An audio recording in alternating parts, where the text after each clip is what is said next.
Hello, everybody, and welcome back to OMB Reviews. I am the critic who is a cynic. Hope you're doing well, and today we'll be doing a box office preview and update for this upcoming weekend, and also an update on the Thor Love and Thunder box office, which is still quite an interesting sight because though it is tracking very similarly to what we saw with Doctor Strange and the Multiverse of Madness, which would seem to indicate that it's going to have a pretty massive drop-off by the end of its run, which could potentially put its break-even point or its break-even chances a little bit lower than what they currently are, which right now I would say there's about a 75% chance or so that the movie is able to break even and maybe even make a little bit of profit as well, where there might be a 25% chance that the film is not able to do so. We'll look at those numbers, and we'll also be able to kind of break down exactly what it is that we're seeing in those day-to-day numbers and those day-to-day drops in comparison to Doctor Strange, but also, as I mentioned, talking about some of the films set to come out this weekend, which include a wider release of a couple of movies, and also the new release of a couple of films as well.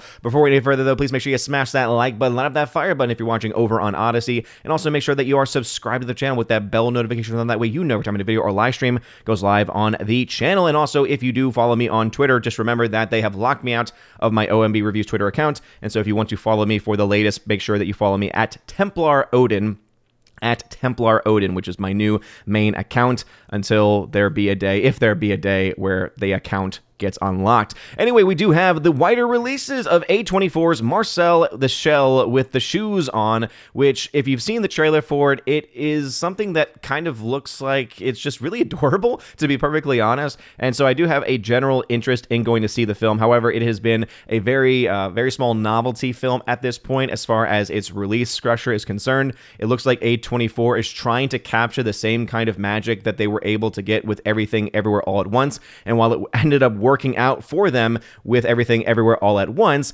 it's really hard to say whether or not it's going to be a similar success story with Marcel the Shell with the Shoes On, because one, it is a animated style, motion captured style film. It is getting some pretty positive reviews, but I don't think it's going to be able to have that same type of audience capture as a much more action-oriented and just fascinating concept-oriented film like Everything Everywhere All at Once was. And so whether or not it works out for them in the long run is going to be hard to say one way or the other. But what we can say is that it is doing well in the boutique, as it's sometimes known, box office structure. It is doing well in that just very limited release, very small amount of theaters. I think right now it might even still be in the tens of theaters, let alone maybe the small hundreds of theaters. So who knows exactly what they're going to release as far as, or rather how wide the release this weekend is going to be and how much they're going to increase it by, but we're looking at a very similar structure to what they did with Everything Everywhere, so we'll have to wait and see exactly what that means for them in the long run. When it comes to the actual budget for this film, it is one where I think we were able to get a budget for it, if I'm not mistaken. I am mistaken. We have not gotten a budget yet for this movie. What is kind of interesting, though, is the film was a 2021 release. It had its film release, its festival release in September. It began a limited release, though, this year. So technically a 2022 release, though it did get its official debut. But if you've not seen the trailer for it, as you can see, there's this little bitty shell. This little itty bitty shell, and it's quite adorable. At least that's just my own personal thought on that. So we'll have to wait and see what those numbers look like. As you can see, Box Office Pro doesn't even have any projections for it. Mrs. Harris Goes to Paris, don't really know much about it, so not going to say much about it. We do now have some of the wider releases set to come out this weekend, which include Paws of Fury, The Legend of Hank, and Where the Crawdads Sing. Paws of Fury is actually trending down. So Paws of Fury trending downward, expected to open to $7 to $12 million. This is a new animated film from Paramount, expected to have a long-range total domestic of 20 to 40 million, which really isn't all that good. If we look at some of the box office projections, because we do have some budgets for this and for Where the Crawdads Sing, the budget for Paws of Fury is projected to be around $45 million, meaning its break-even point. Again, remember that the studio only gets 60% of the final box office total, and you then have to also subtract the box office with projected marketing. Typical marketing is 1.5 times the budget. That's the total with marketing costs. So the total that it cost was $67.5 million. With that 60% number that it takes from the final box office result, it means that it has to get to that 112.5 in order to break even. And so, yeah, not looking very good for this movie, because let's just be honest, this this film definitely seems like it's going to be a much bigger hit domestically than internationally. It just seems to be playing a lot more to a domestic audience versus an international one. And if it's only going to be making $20 to $40 million, we're looking at maybe it matching that, if not coming in below that number internationally. So it's looking like Paws of Fury is going to end up being a flop for Paramount. Not that they would care all that much, seeing that they are still making a plethora of profit, over $400 million, in fact, of net gain, net profit just from Top Gun Maverick. So I guess that they can write off this loss quite a bit, but still not looking very good for Paws of Fury Legend of Hank. We also have Where the Crawdads Sing, which is based off of a novel, expected to open to $14 to $19 million with a total domestic of $48 to $85 million. This one, a little bit of a different scenario. As you can see, it's expected to make double that of Paws of Fury. And if you look to the actual budget for the film, it is not that much less than that. So $43.7 million budget, meaning its break even is $109.2. But what that means is that if it is able to even do just a little bit in that international market, then it has a chance of being able to hit its own break-even point from Sony. These films also, these more indie-style films is the way that I like to describe them, can sometimes have really strong legs, and so could end up matching or exceeding the projections here, could end up doing much better internationally than what they would have thought. Not that this film necessarily is going to have a major international presence just because of the nature of the movie itself, but it is still worth noting nonetheless that it has a possibility there. What is interesting to me, as you'll notice here on this chart, is that all of these movies that are set to come out are all trending downward. And so it's interesting that we look at a box office where you have films like Top Gun Maverick, which is exceeding its projections. You look at a film like Thor Ragnarok, Thor Love and Thunder, which is coming right about where those projections were, almost directly matching the projections. And we see that these prognosticators have been wrong on so many occasions, especially this summer, either over or under projected. I know, River. I know she's very, very mad because she loves tracking these things too, and she just has no idea why they can't seem just to be able to figure this stuff out at this point. But the box office is, of course, a very precarious situation, or is in a very precarious situation at this point in time, and it is very volatile, and so it's not really all that surprising to me. And that's why you see films like Nope, for instance, the new film from Jordan Peele, expected to open for $40 to $60 million domestically, with a total of $100 to $175 million by the end of its run. We don't have a budget yet for this movie, so I'm not going to be able to make any guesses at this point as to its profitability. I can't imagine the film cost all that much, though it definitely seems like it's going to be the most costly of the career of Jordan Peele, seeing that it is expected to use a lot more CGI elements, for instance, as there is an alien spin on this specific film.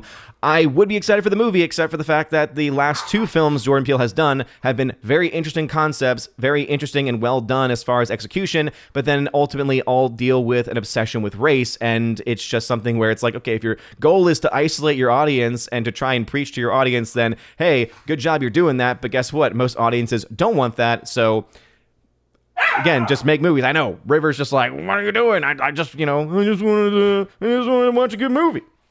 Anyway, that's my voice for River.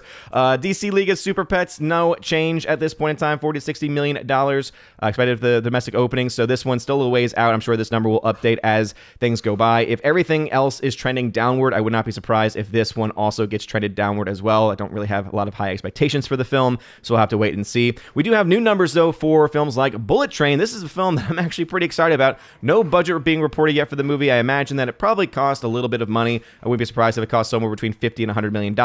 Just based on the fact that they're using a lot of visual effects on the train and all that stuff.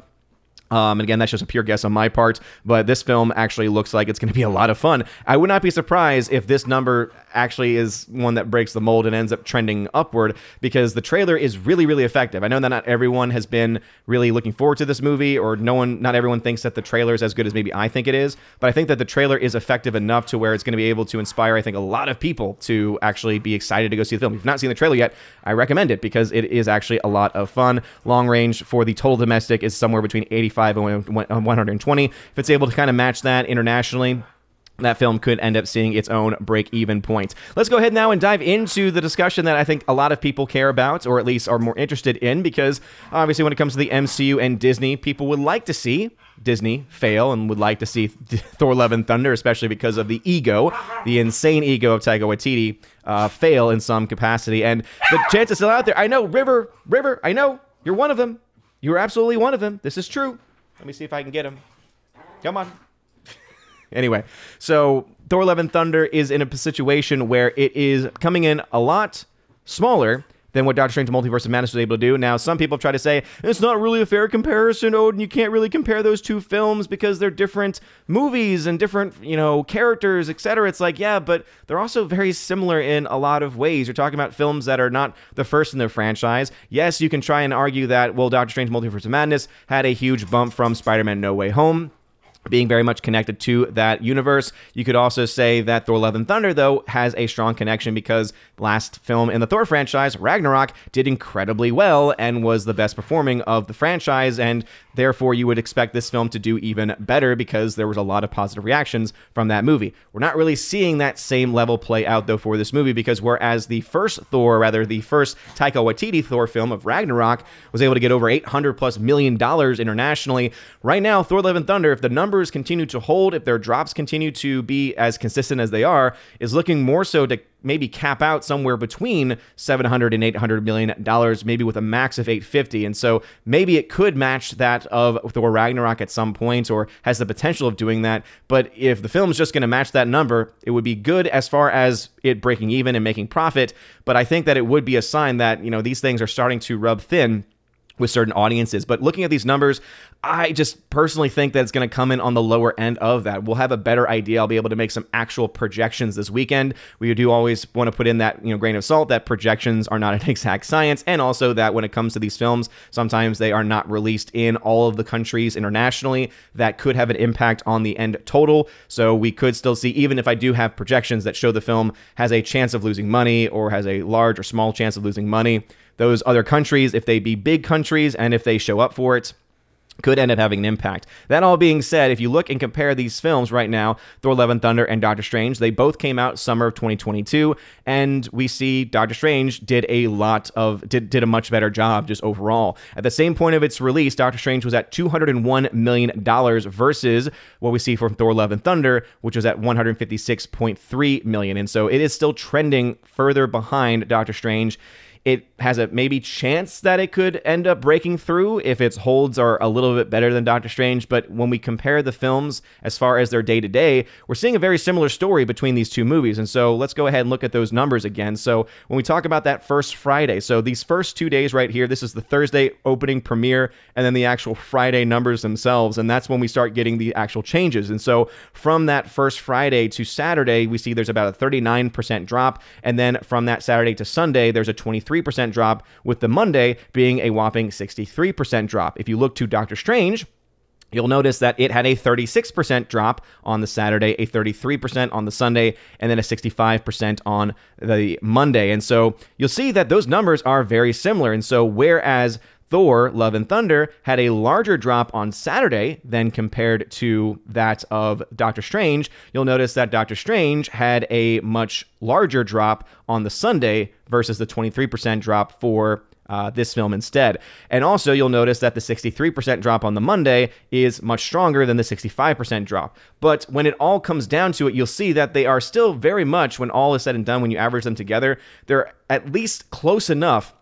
And they're doing similarly enough to where one could argue that the trajectory is seemingly, at this point at least, matching up. We'll have a much better idea of that when the actual second weekend numbers come in to see exactly how close it is matching, how big is that week 2 drop-off. If we see a similar drop-off like we saw for Doctor Strange, where it had, a 67% drop domestically, if we see something similar to this or worse than this, that tells me that Thor Love and Thunder is in a lot of trouble, because if it continues on that track, if it continues tracking up against Doctor Strange in the same way, trending downward, then we're looking at the film capping out somewhere between $700 and $800 million, which it might just be enough for it to make its money back. It needs about 625 or so. Let's pull up the numbers here. Yeah, 625 is its own break-even point. So that $700 to $800 million, therefore, would mean it's made its money back. It's made a little bit of profit, but that number, I think, is going to be uncomfortably close, because if the film ends up doing worse than Doctor Strange or has a bigger drop-off than Doctor Strange, which is potential, some people try to argue, well, there's no real competition for the film. Yeah, but there's been a lot of competition on the alternative side of that. There's been a lot of competition for Top Gun Maverick, and yet the film continues to do incredibly well with very strong holds from week to week. So that is in and of itself not necessarily a great metric, because just because there's no competition does not mean people are just going to show up and say, well, you know, there's nothing else coming out this weekend. I guess I'll go see the movie that I never wanted to see, or I guess I'll go see the movie I didn't really have an interest in seeing, or I guess I'll go see the movie that I didn't really like all that much once again. It's just not a very good metric. It's not, people are just not going to show up. More so than anything else, right? If there's no competition, what you'll see is that from that week to the next, you'll see a massive drop-off in the total number of ticket sales and total number of box office revenue. But anyway, those are the numbers as they stand. So what are y'all's thoughts? Do you think that Thor Love and Thunder is going to see a similar trajectory to Doctor Strange? As I just pointed out here, you do see some similar numbers in the day-to-day, right? So there are some similarities here, whereas Doctor Strange did better on its first Saturday. We did see that Thor Love and Thunder did better on its Sunday and on its Monday. The Monday just barely better versus the Sunday, where it actually did quite a bit percentage-wise at the very least. But remember that Doctor Strange started off with a much larger piece of the pie, and whether or not Thor Love and Thunder is going to be able to make that up in the long run still remains to be seen. So what are y'all's thoughts about that? And also, what are y'all's thoughts about any of the films coming out this weekend? Do you plan to see Paws of Fury, The Legend of Hank? Doesn't seem like a lot of people really care much about it. And also about Where the Crawdads Sing. Does anyone care about that movie either? Again, Where the Crawdads Sing has a much better chance of hitting its own break-even point, though, with that 15% drop in its projections. If that holds, or if it does worse than these projections indicate, we could still end up seeing the film potentially lose money, but it's in a much better position than Paws of Fury are at this point in time, where based on the numbers currently, I don't see how Paws of Fury makes its money back, but you never know. Let me know your thoughts, though, in the comment section down below. If you like this video, smash that like button, slap that fire button on Odyssey. You're all amazing and beautiful people. Hope you all have a wonderful rest of your day. And as always, God bless.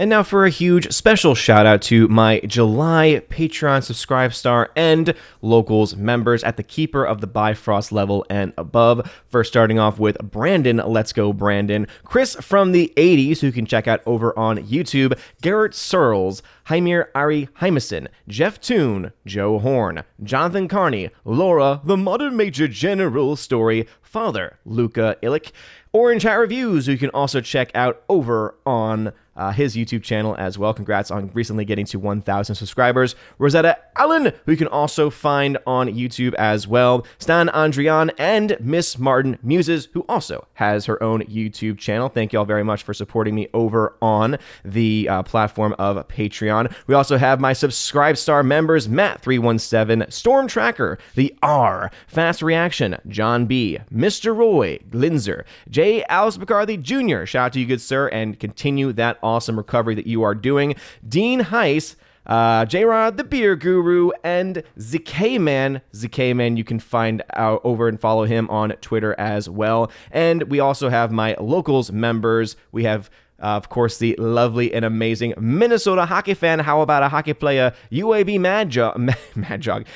Mad Dog, Mike Jackson for the win, and Robert Barnes, as well as Brett D90. Thank you very much. And my last supporter, of course, is the amazing Tina B, Empress of the Universe, one of my mods on the channel. Check out her new show with my other Valkyrie, Stephanie B, on her channel, Tina B's channel, which is called Soup to Nuts. Go check that out because it is pretty awesome and fun content. Anyway, that is going to be it for all of my Keeper of the Bifrost level members and above. If you want your name shout out at the end of every video and live stream, please make sure that you check out the top link of the video description. It is w.lo, the Willow link, as I like to call it, and you can find my Patreon, Subscribe Star, etc., where you can get not only shout outs, but also access to an exclusive podcast that I do with John the Flick Pick Flickinger every single month, and also access to giveaways of Blu-rays, 4Ks, etc., all that good stuff. Check that out in the video description. You guys are all amazing and beautiful people. Hope you all have a wonderful rest of your day, and as always, God bless.